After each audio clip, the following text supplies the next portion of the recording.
Goeiemôre aan elkeen van u.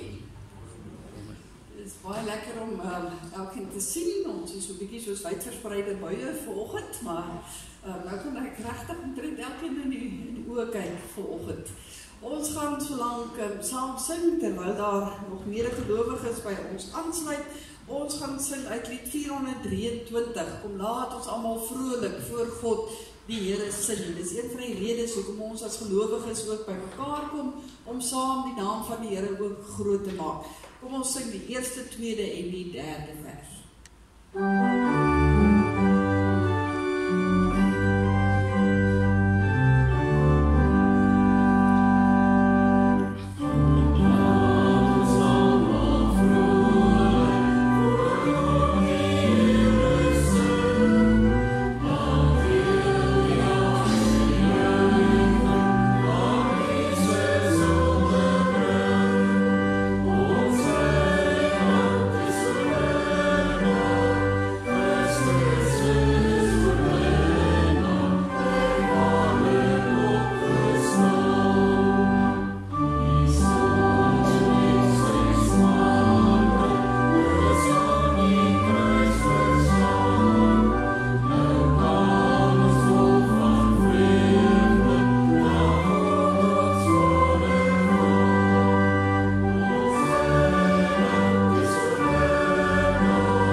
Sing ons ook van die kosbaarheid van die kerk. Dit is ook 'n lied wat baie mooi pas by die boodskap van vandag. Op vaste fondamente het God sy kerk gebou. Hy het dit aan ons ook toevertrou om hierdie kerk ook in stand te hou en te laat groei. En dan sing ons ook in die tweede vers van die sakramente wat die Here vir ons gegee het, die doop en die nagmaal, dat ons dit ook kan gebruik. En in die derde vers, as ons ook aanvalle van buite kry, dat ons steeds vas in die geloof kan staan, omdat die Here ons nooit en sy kerk nooit verlaat nie. Ons sing die 3 verse. Van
9, baie bekende lied, op berge en dale en oral is my God. Ons gaan daarvan die eerste 3 versies sing.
Lied 590 gaan onder die hoofie van hoop en volleinding. Ons sing oor die hoop waaruit ons lewe, wat vir ons waargemaak is aan die kruis van ons Here Jesus Christus en sy opstanding.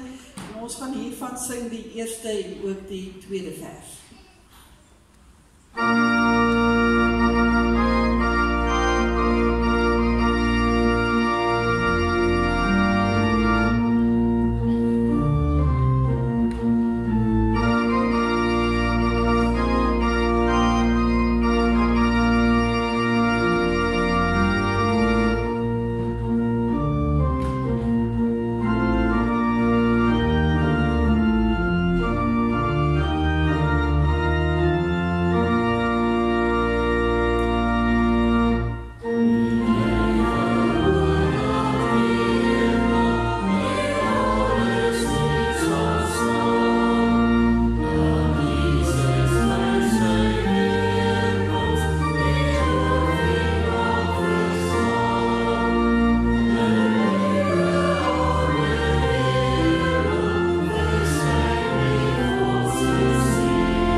gedagte sluit baie mooi aan by verlede week se boodskap, as dit uit Matteus 28, Jesus se laaste opdrag eintlik vir ons gegee het, om die evangelie te gaan verkondig in hierdie wêreld. Kom ons sing hiervan die eerste en die tweede vers.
Meer dankbaar nie, ek of Hannelie, maar verlede week, as ek nou nie hier was nie, net toe ons wou wegtrek met die orgel, toe was die krag skielik af. En moes sy inderhaas die klavier toe trek, nadat sy so hard geoefen het. So dit is heerlik om vanoggend die orgelliedere ook te sing. En ons gaan as die laaste lied dan ook sing, lied 599, baie bekend, as hy weer kom, kom haal hy sy kinders. Ons sing verse 1, 2 en 3.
So versigtig net af asseblief.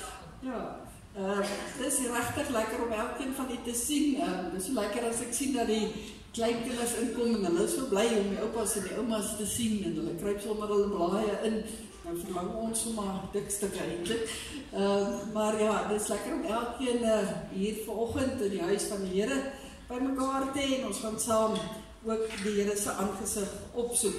Ons wil graag so 'n paar saakies as kerkraad ook net uitlig van ons aankondigingsblaadjie. Jy kan dit maar rustig deurgaan, maar dit is nou die middelste van 3 lang naweke as ek dit reg het. So ons nog een om te gaan en die week daarop dan nou ons bazaar.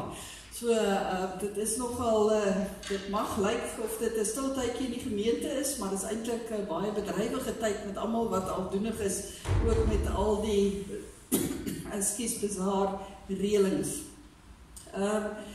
Ons het hierdie week net minder gemeenteprogram, omdat dit ook skoolvakansie daar is. So daar is nie katekisasie van enige aard in klasverband nie, en dan het ons wel net woensdag aand ons Bybelstudie. So dit gaan aan, maar donderdag is weer 'n vakansiedag. So jy moet maar asseblief die almanak dophou en kyk wat alles ook gebeur. Op die tweede bladsytjie wil ek nie lang stil staan nie, jy kan dit self deurgaan.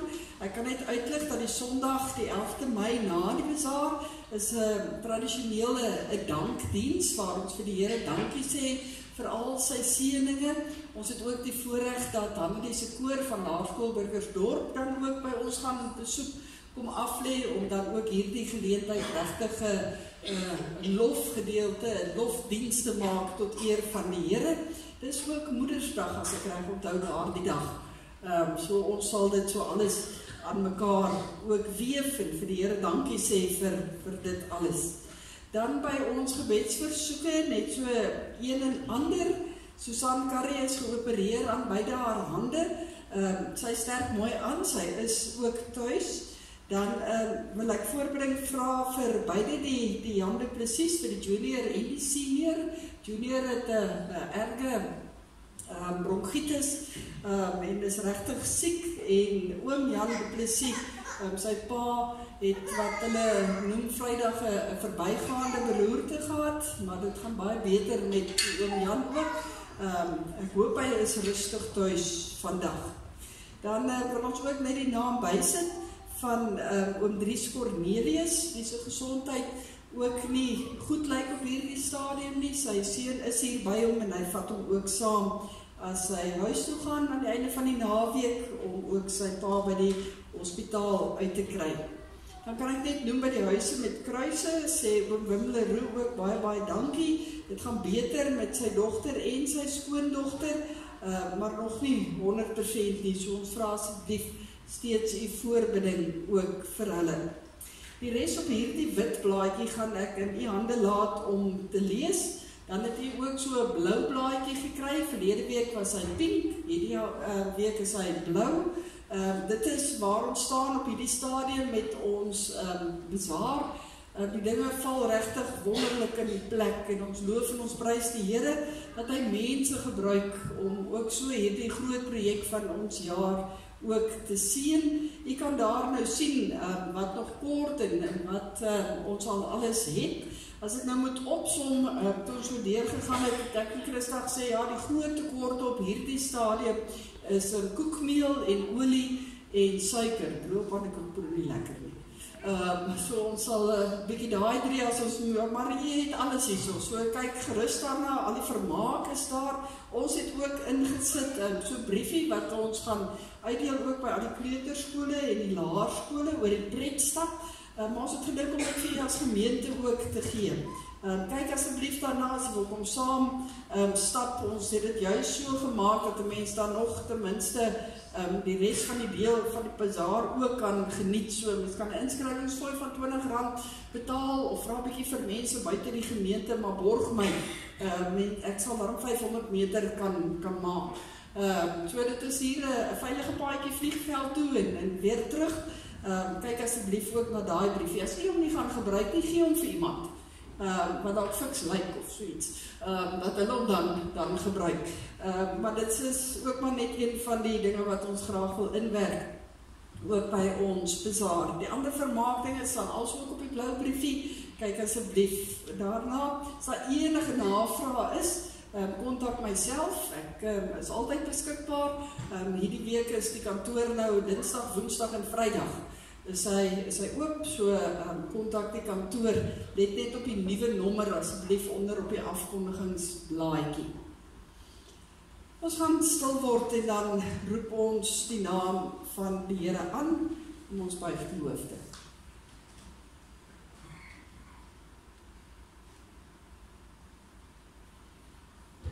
Die woord van die Here is volmaak, dit gee lewe, dit gee wysheid aan die wat nog onervare is.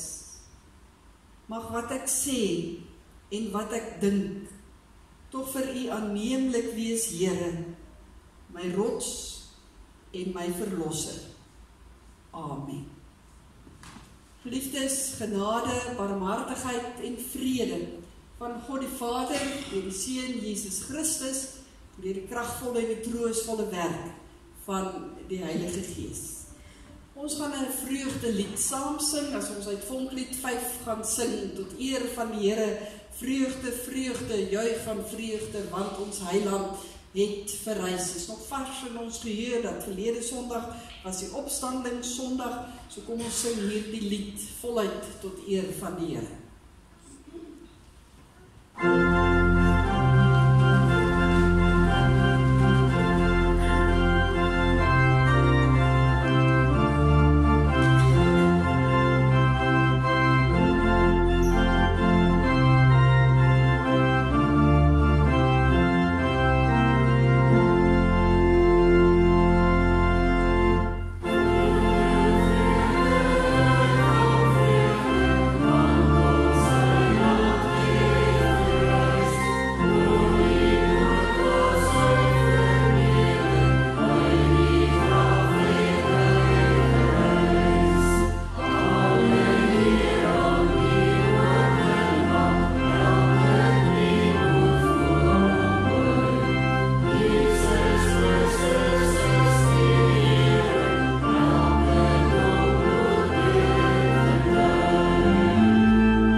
Stilstaan by die wet van die Here, wil ek graag 'n paar verse lees, regtig enkele verse uit die tweede brief aan Johannes. En Johannes begin hierdie brief as hy sê aan die uitverkore vrou en haar kinders, daarmee verwysende ook na die kerk van die Here. En dan kry ons net by vers 5 kry ons hierdie oproep waar Johannes eintlik net weer vir ons herinner hoe ons moet lewe. Hy sê hier in vers 5, en nou het ek 'n versoek. Dit is nie iets nuuts wat ek vir julle voorskryf nie, maar 'n gebod wat ons van die begin af gehad het. Ons moet mekaar lief hê. En hierdie liefde beteken dat ons volgens die gebooie van God lewe, soos julle van die begin af gehoor het. Is dit sy gebod dat julle in die liefde moet lewe. As ons terugdink aan die 10 gebooie, die 2 kliptafels wat Moses ontvang het, dan som ons Here Jesus Christus dit vir ons op as hy hier op die aarde wandel, deur te sê dit gaan oor liefde tot God en liefde tot mekaar, ons naaste. En dan sê Paulus hier baie ernstig, nee, ons kan maar as ons wil nie. Hy sê ons moet onthou, ons moet. Hoekom moet ons? Nie omdat ons dit as mense vir mekaar sê nie, maar omdat ons daartoe gedring is, as ons enigiets besef van dit wat Paasnaweek ook gebeur het, en dit verder wil lewe in ons lewens. En kom ons bely voor die Here vanoggend dat ons graag die liefde wil leef, dat ons nie anders kan nie. As ons staande gaan sing uit lied 530 se eerste vers, jy ken dit baie goed, praat ek mense engletale, maar dis nie uit liefde nie. Jy kan bly staan na ons die eerste vers gesing het.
Daarvan dat wanneer ons in hierdie oomblikke weer eens besef het hoe geweldig belangrik dit vir die Here is dat ons die liefde tot hom en die liefde tot mekaar moet uitleef en werklik ook berou gehad tot as ons dit dalk nie gedoen het soos wat die Here verwag het nie, dat hy ons ook vryspreek en sê maar gaan doen dit dan nou.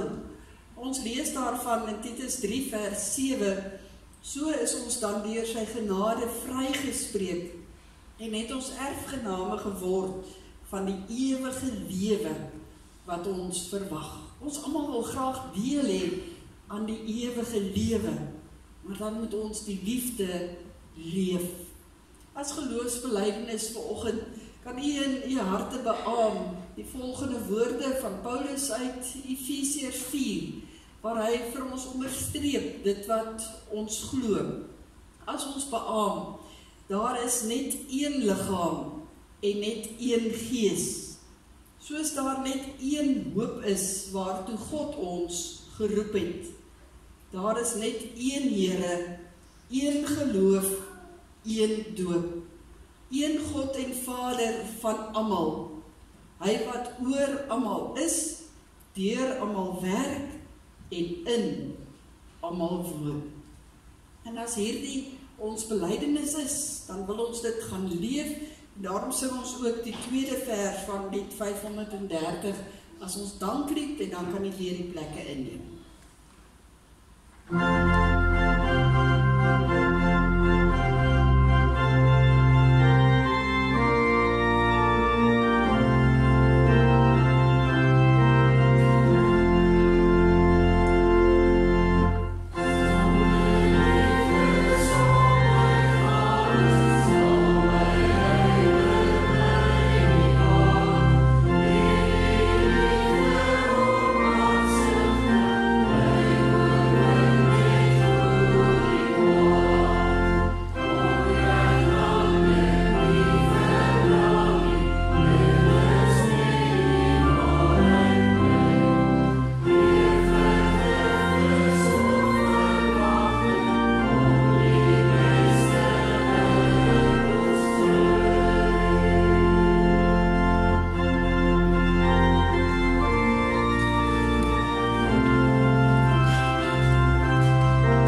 gedeelte uit Galasiërs hoofstuk 5. Galasiërs 5 gaan ons lees die laaste gedeelte onder die opskrifie die Gees van God en ons sondige natuur.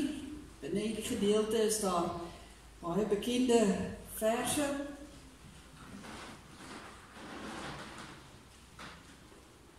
Galasiërs 5 by vers 13.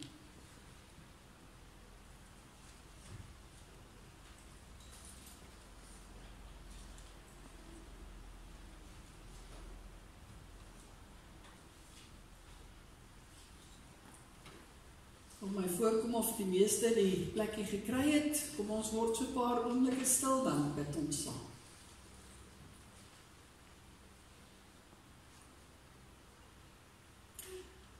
Ons Hemelse Vader, baie dankie vir die wonderlike voorreg om hier as 'n groepie gelowiges vanoggend by mekaar te kom, om U te kom aanbid, om U naam te kom groot maak en te kom sê deur my teenwoordigheid, maar ook as ek sing en as ek bid en as ek ook saam met ander gelowiges uit die woord lees, maar U is die Here van my hart.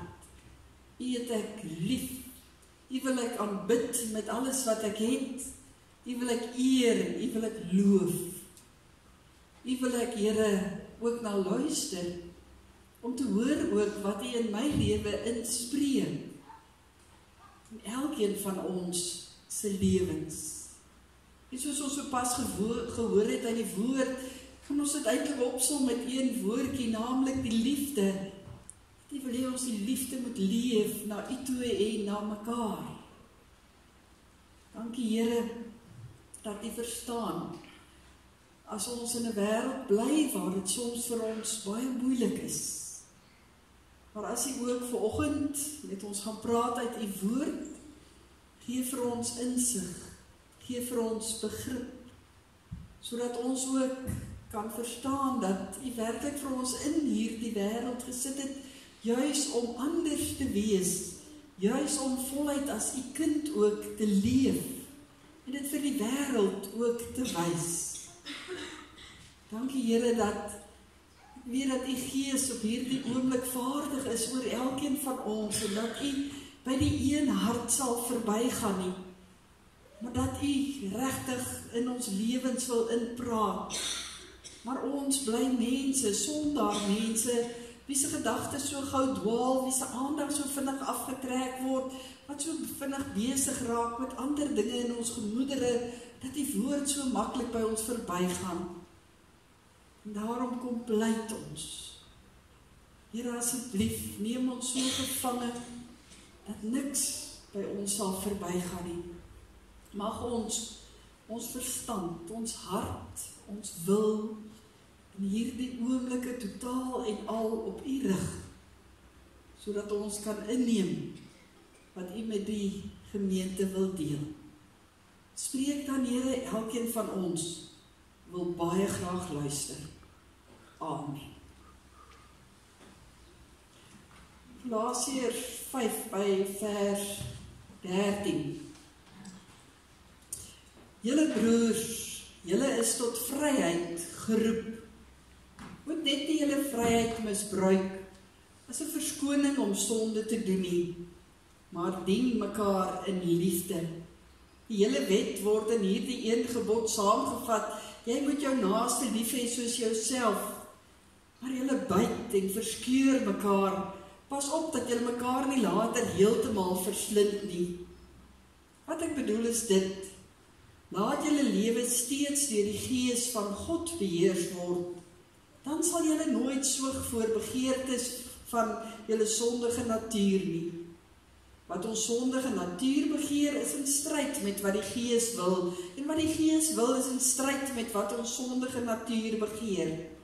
Hierdie twee staan lynreg teenoor mekaar, en daarom kan julle nie doen wat julle graag wil nie. Maar as julle deur die Gees laat lei, staan julle nie meer onder die wet nie. Die praktyke van die sondige natuur is algemeen bekend. onsedelikheid, onreinheid, losbandigheid, afgodsdienst, towery, vyandskap, haat, naaiwer, woede, rusies, verdeeldheid, skeuring, afguns, dronkenskap, uitspattigheid en al dergelike dinge. Ek waarsku julle, soos ek julle al van tevore gewaarsku het, wie om aan sulke dinge skuldig maak, sal nie die koninkryk van God as erfenis verkry nie. Die vrug van die Gees daarteenoor is liefde, vreugde, vrede, geduld, vriendelikheid, goedhartigheid, getrouheid, nederigheid en selfbeheersing. Teen sulke dinge het die wet niks nie. Die wat aan Christus Jesus behoort, het hulle sondige natuur met al sy hartstogte en begeertes gekruisig. Ons lewe deur die Gees, maar die Gees ook nou ons gedrag bepaal. Ons moet nie verwaand wees, mekaar uittart of op mekaar afgunstig wees nie. Ons lees tot sover uit die woord van die Here. Ek wil een sinnetjie uitlig heel aan die begin van ons geleese gedeelte. As Paulus hier sê, die Here eintlik vir ons sê, julle is tot vryheid geroep. Julle is tot vryheid geroep. Nou geliefdes in ons Here Jesus Christus, vandag is 'n nasionale vakansiedag, by name Vryheidsdag. In ons land het hierdie dag 'n baie spesifieke politieke agtergrond en ek gaan nou nie eers begin om daarop in te gaan nie. Ek wil eerder 'n paar oomblikke stil staan by een van die vryheidsdae wat deur ons as kerk herdenk word. Ons as kerk, by name spesifiek die gereformeerde kerk of die kerk van die hervorming of die protestantse kerk. Hierdie kerk waaraan ons behoort. Ons het verskeie vryheidsdae. Ek dink die grootste vryheidstyd wat ons herdenk is eintlik dan nou juis Paasnaweek. Maar daar is ook baie ander in die geskiedenis waaraan ons kan terugdink oor die vryheid wat ons het as gelowiges. Die een wat ek so 'n paar oomblikke by wil stil staan vanoggend is die een wat bekend staan as Bartholomeus Sondag. Bartholomeus Sondag. En vandag nog in verskeie gereformeerde of protestantse kerke word hierdie Vryheidsdag nog steeds gevier. Gewoonlik hier in die middel van Augustus. Hoekom? Dit sal u nou hoor.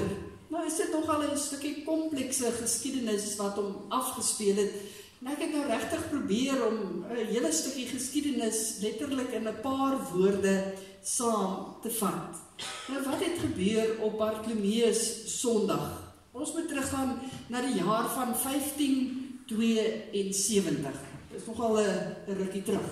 1572. Dit is nou al so 55 jaar min of meer nadat Martin Luther, die groot kerkvader wat ons losgemaak het van die Katolieke kerk, die eerste keer geprotesteer het.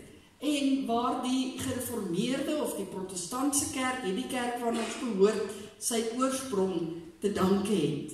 Maar hier in 1572 gebeur daar iets geweldigs met die kerk van ons Here Jesus Christus.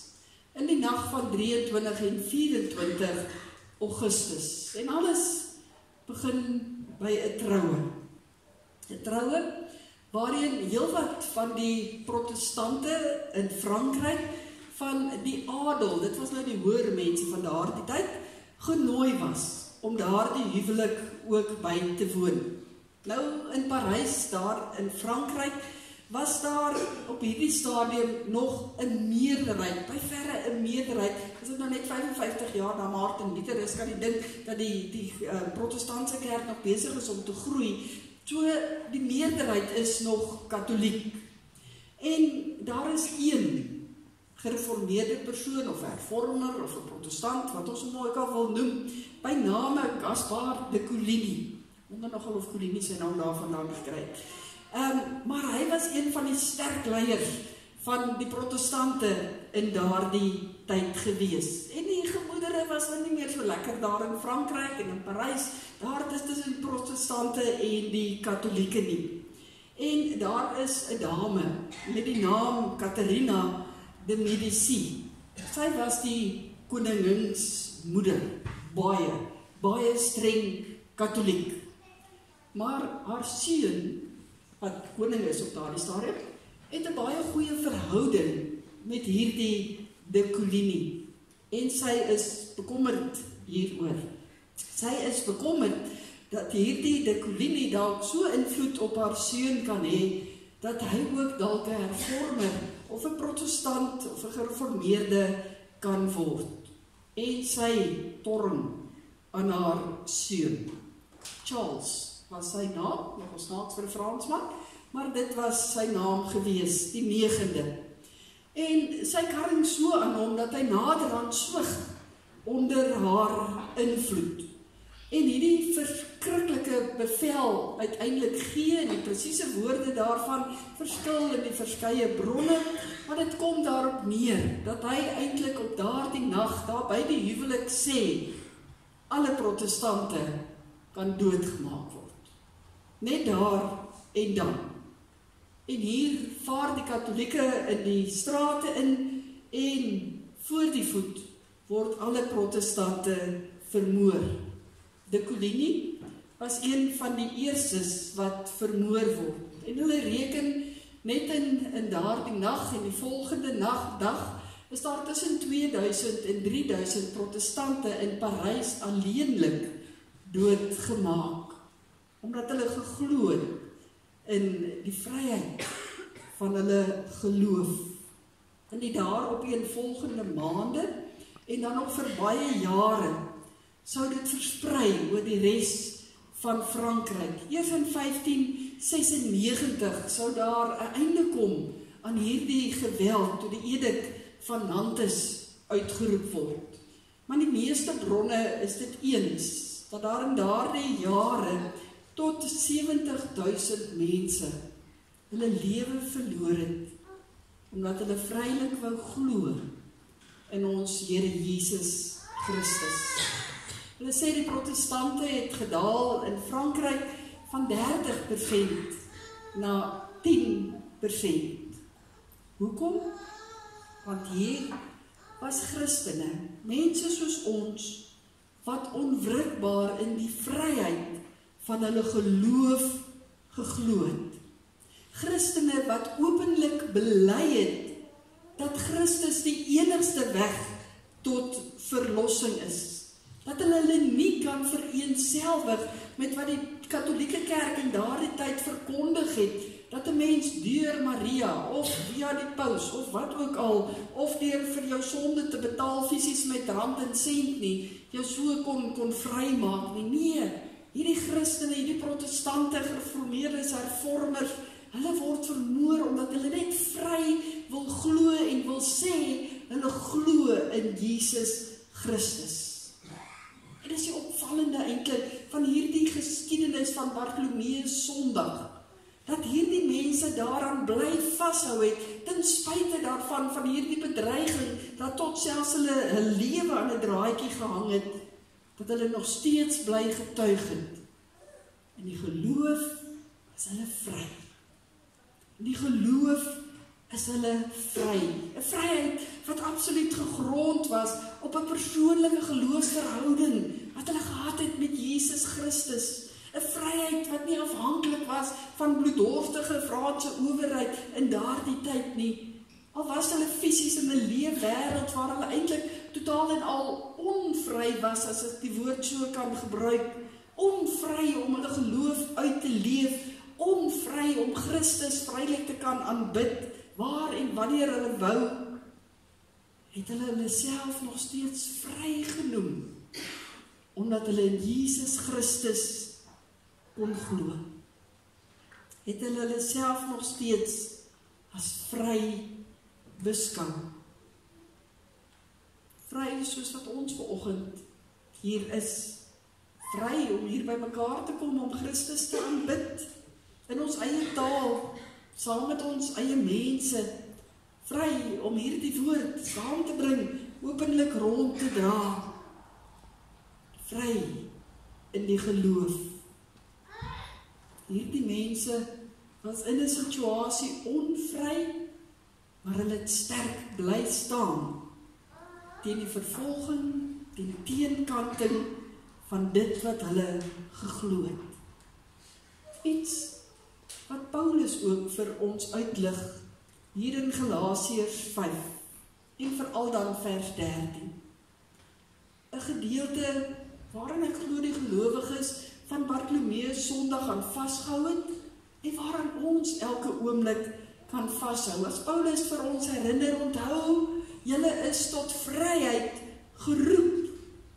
Julle is tot vryheid geroep.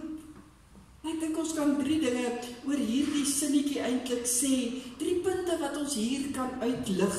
In die eerste plek moet ons dalk gaan kyk dan, maar wat is die oorsprong van ons vryheid? Wat of wie gee vir ons hierdie vryheid, wat ons kan leef, al leef ons dalk in 'n situasie waar ons totaal onvry voel. Paulus' redenasie was vir die eerste lesers baie logies. As 'n mens bietjie deur die boek van Galasiërs blaai, of die brief van Galasiërs, dan kom 'n mens dit nogal agter. As hy ook dan gaan en die fisiese slawerny wat in daardie tyd nog beheers het, vergelyk dan met hierdie vryheid. Mense wat dit die eerste keer gelees het, die gemeente van Galasiërs, het dadelik gesnap wat Paulus bedoel, want hulle was bekend met slawerny gewees. Dit was nog aan die orde van die dag. Maar Paulus kom en hy vat hierdie fisiese gebeure wat plaasvind en hy begin dit geestelik op gelowiges se lewens toepas. As hy sê in hierdie brief, maar ons moet onthou, ons almal as kinders van die Here was slawe van die sonde. Ons bely dit, ons is ontvang en gebore in sonde. Ons is almal van nature eintlik onvry. Onvry omdat ons gebind is aan die sonde. Aleen wie wat werklik vry is God self. Hy wat ons gemaak het, nie om onvry te wees nie, maar juis om vry te wees. Maar die mens het gekies vir die sonde en daarom word ons slawe van die sonde en handel ons dan ook nie soos God ons wil hê ons moet handel nie. Maar omdat hy ons liefhet, kom hy en hy gee vir ons alles wat nodig is, sodat ons vry kan wees. Hy gee vir ons sy seun, Jesus Christus, in wie ons kan glo, wat al ons sonde op hom neem, sodat ons onvryheid gebreek word en hy uiteindelik vir ons betaal vir alles, sodat ons in vryheid kan lewe. En daarom is die vryheid waarvan die Bybel praat in die eerste plek en ten diepste die wegneem van ons sonde, om ons vry te maak. Dis die herstel van ons stikkende lewens. En deur 'n geskenk, deur genade van ons Here Jesus Christus, is hy daarom die oorsprong van ons vryheid. Want ons, soos Paulus sê, wat dood is in die sonde, kan opstaan in Jesus Christus, vry van die sonde. Ons hoef nie meer daaraan gebind te wees nie. So as ons dan vra, wie is die oorsprong van ons vryheid, dan kan ons sê, Jesus. Christus Jesus is die oorsprong van ons vryheid. Wat is die inhoud van hierdie vryheid? Waaruit kan ons gaan leef? Ons weet nou, waar kom ons vryheid vandaan? Ons glo van harte in ons Here Jesus Christus, dat hy ons vrygemaak het van die sonde. Maar wat is dan dit wat ons verder moet gaan leef? Wat is die inhoud daarvan? Wat baie mooi sê Paulus in hierdie gedeelte, die feit dat ons losgemaak is van ons sonde, beteken nie dat ons nou maar net kan doen wat ons wil nie. Weet jy of jy hoor daar die vers gevang het nie, gaan lees dit weer. Nee, sê hy, juis nie. Wie vrygemaak is en verstaan het dat Jesus Christus ons vrygemaak het, kan nie maar net doen wat hulle wil nie.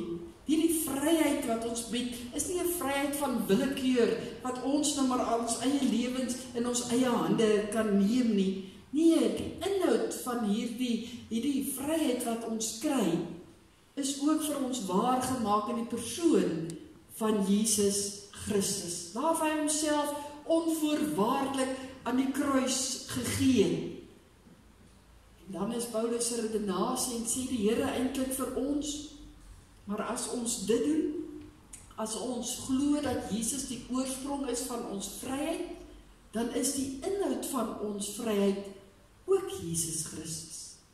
Want dan moet ons hom navolg, en dan moet ons leef soos wat hy wil hê ons moet leef. Hoe? Onvoorwaardelike liefde. Onvoorwaardelike liefde. Ons vryheid in Christus is 'n vryheid tot liefde. Liefde tot God en liefde tot mekaar. Dan, sê Paulus, is ons nie meer slawe nie. Dan is ons slawe in 'n ander opsig, met die dat ons onvoorwaardelik net wil doen wat die Here van ons vra, deur mekaar ook lief te hê. Onvoorwaardelik. Baie belangrike versie, want in Galasiërs het dit glad nie gebeur nie. Trouwens, Paulus skryf nogal baie skerp hieroor. Hy sê hier, julle moet ophou om mekaar te byt en te verskeur. In die oorspronklike vertaling staan daar eintlik baie letterlik, as ons dit moet vertaal, dat hulle nie meer so slange moet byt en wil vernietig nie. Nie meer so slange mekaar wil vergiftig nie. As ek regtig my oorsprong tot vryheid sien in Jesus Christus, dan wil ek die inhoud daarvan ook waarmaak, deur liefde te leef. Wat my bring by die derde punt. Hoe moet ons dit gaan uitleef? In die eerste plek dink ek, het die Here juis hiervoor sy kerk hier op aarde gegee. 'n Ruimte waar binne ons as gelowiges na mekaar ook kan omsien. 'n Gemeente waaraan ons kan behoort. Waar ons in die eerste plek ons middele en ons kragte wat ons tot ons beskikking het, kan inploeg en so eintlik kan oefen om onvoorwaardelik vir God en vir my naaste lief te wees. Ek kan hierdie vryheid hier volkome uitleef elke oomblik, of dit nou is as 'n lidmaat van hierdie gemeente, of dit nou is as 'n sonnaarskoolkind, of deel van die vroueaksie, en of jy nou op die kerkraad dien, dit maak nie saak nie, waar God ons ook al oproep tot diens, daar kan ek myself onvoorwaardelik uitleef, en gee ek gestalte aan hierdie vryheid van die geloof, wat die Here vir ons moontlik gemaak het. Eenvoudig gestel, deur in te spring en deel te wees van 'n gemeente, saam die Here te dien, saam mekaar te dien, saam te werk. Dit is om deel te wees en gestalte te gee aan die vryheid van die geloof, moontlik gemaak deur Jesus Christus. Om daar te wees, waarvoor die Here my ook al geroep het, en hy het elkeen van ons vir iets geroep in hierdie kerk. Daar kan ek my vryheid uitleef. Dit is veral om gestalte te gee aan die beloftes wat ek dalk al gemaak het, ook om deel te wees van 'n gemeente, of ek het nou gedoen het by 'n doopfontein, of ek het gedoen het as 'n belydende lidmaat. Deur dit waarlik uit te leef, gee ek gestalte aan die vryheid van die geloof wat die Here vir my gegee het. Ons het nie eintlik 'n keuse daarin nie. As ek wil deel aan Jesus Christus hê, die vryheid wat hy vir my gegee het van sonde, kan ek nie anders as om dit uit te leef.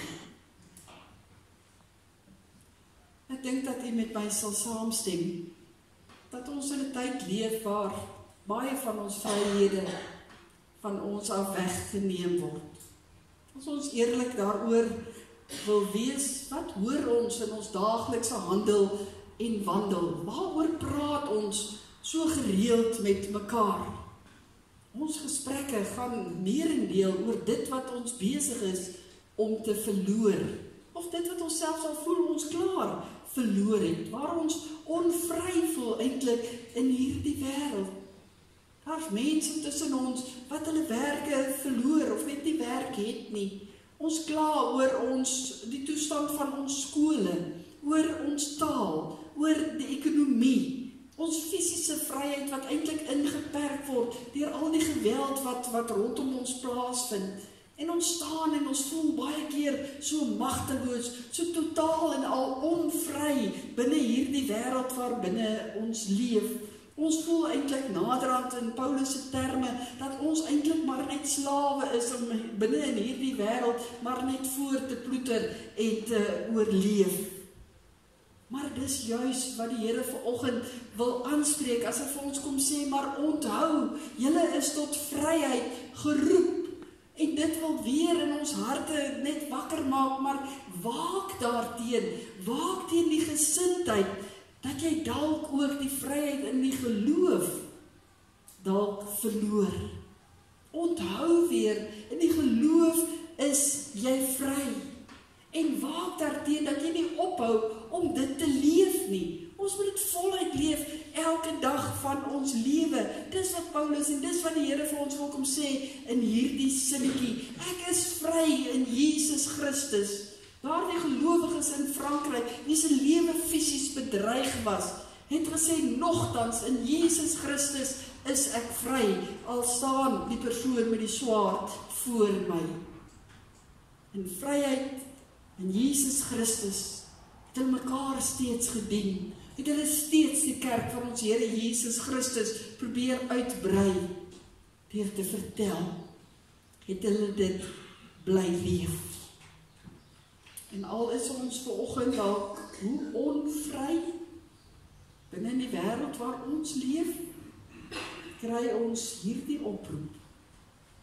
Julle is tot vryheid geroep. In Jesus Christus, deur Jesus Christus. Kom ons vat mekaar se hande. Kom ons gebruik hierdie vryheid. In soms baie onvrye wêreld. Om mekaar te dien en om saam ons Here Jesus Christus te dien. God het elkeen van ons nodig. Amen. Ons bid saam.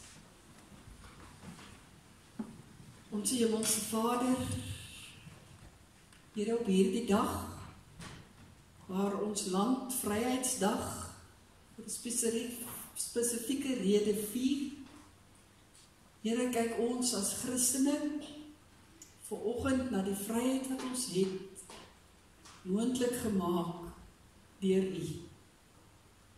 En ons loof en ons prys U daarvoor. Dankie dat U deur een kort sinnetjie vir ons weer herinner, dalk om wakker skud, dalk vir die eerste keer omdat U besef bring, maar ons is deur vryheid geroep.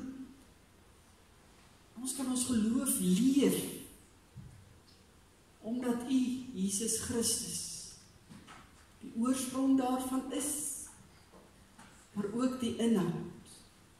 Toe U onvoorwaardelik U liefde vir ons aan 'n kruis uitgewys het, sodat ons vrygemaak kan wees van die sonde, vrygemaak van al hierdie onvryhede waarbinne ons leef in hierdie wêreld, en dat ons, Here, gestalte kan gee aan iets van daardie vryheid, deur vir U lief te hê, mekaar lief te hê, en dit te wys in hierdie gemeente waarin ons behoort, waarna die wêreld ook kyk, met fyn oë, na elkeen van ons, hoe ons as gelowiges ook leef.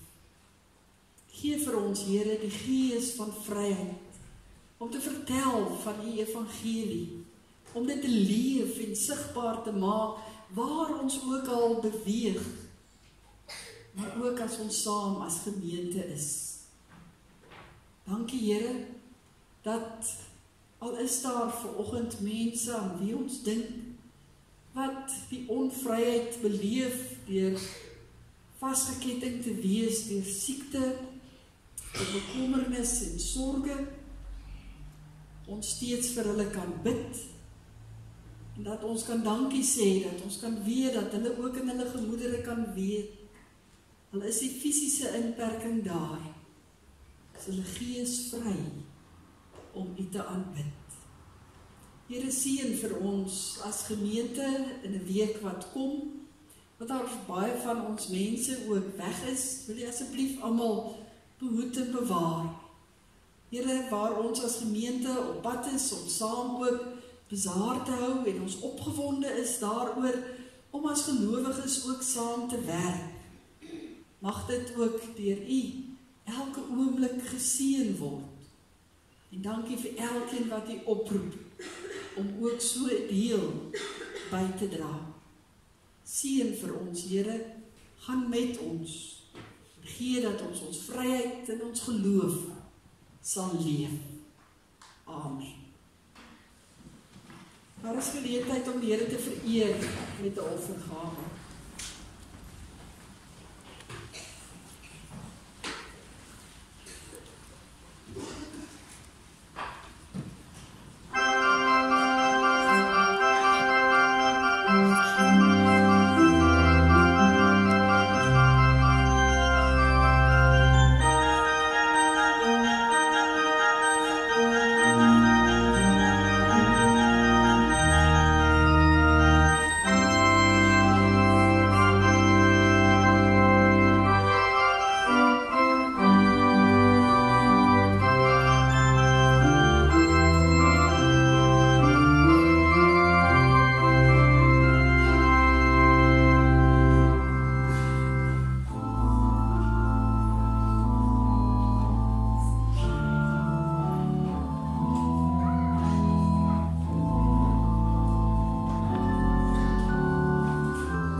Liewe gemeente, so hier aan die einde van ons diens, voordat ons ook ons slotsang sing, ek probeer dit nou so lank as moontlik uitstel, moet ons ook gemeentelede groet wat in proses is om te verhuis.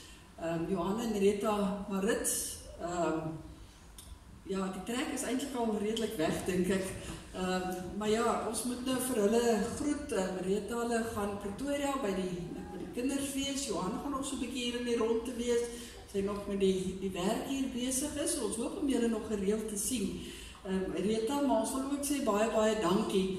Vandat ons hier gekom het, en dit was net na die skepping, toe was Rita ook al hier gewees, en was sy ook al reeds betrokke op ons vroueaksie. En vir al die jare het ons saam die vroueaksie van hierdie gemeente op gedien, en het haar hande net vir niks verkeerd gestaan nie. Was sy en Johan absoluut deel ook van ons gemeente, Hy was op die kerkraad, as ek reg onthou. Daar is net te veel om te noem. Maar ons seën julle met die wens dat julle ook 'n geestelike tuiste daar in Pretoria sal vind. Mag die Here vir julle dra. Waar julle ook daar by die kinders gaan wees, die kleinkinders natuurlik, maar mag julle ook daar werklik gelukkig wees.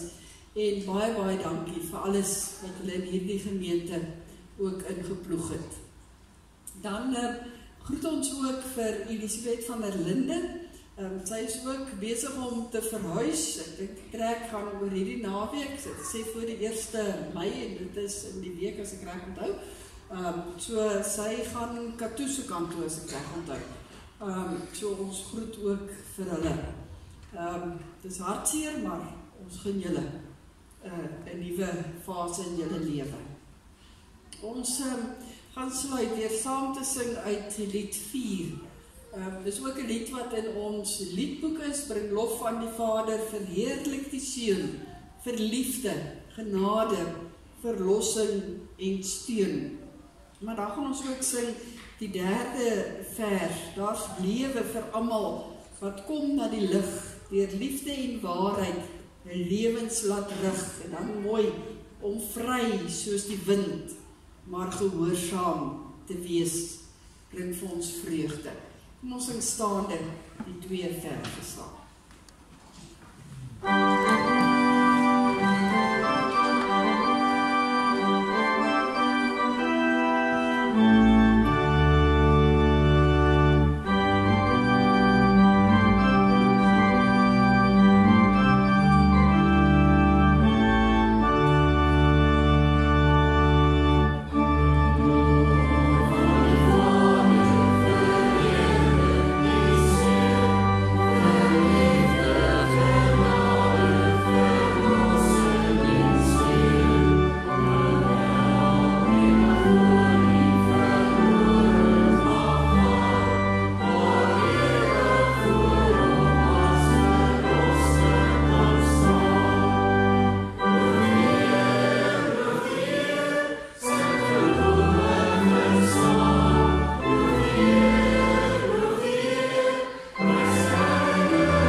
Van die Here, die genade, barmhartigheid en vrede, wat van God die Vader kom, en van Jesus Christus, die Seun van die Vader, sal by ons wees, wat in die waarheid en in die liefde is.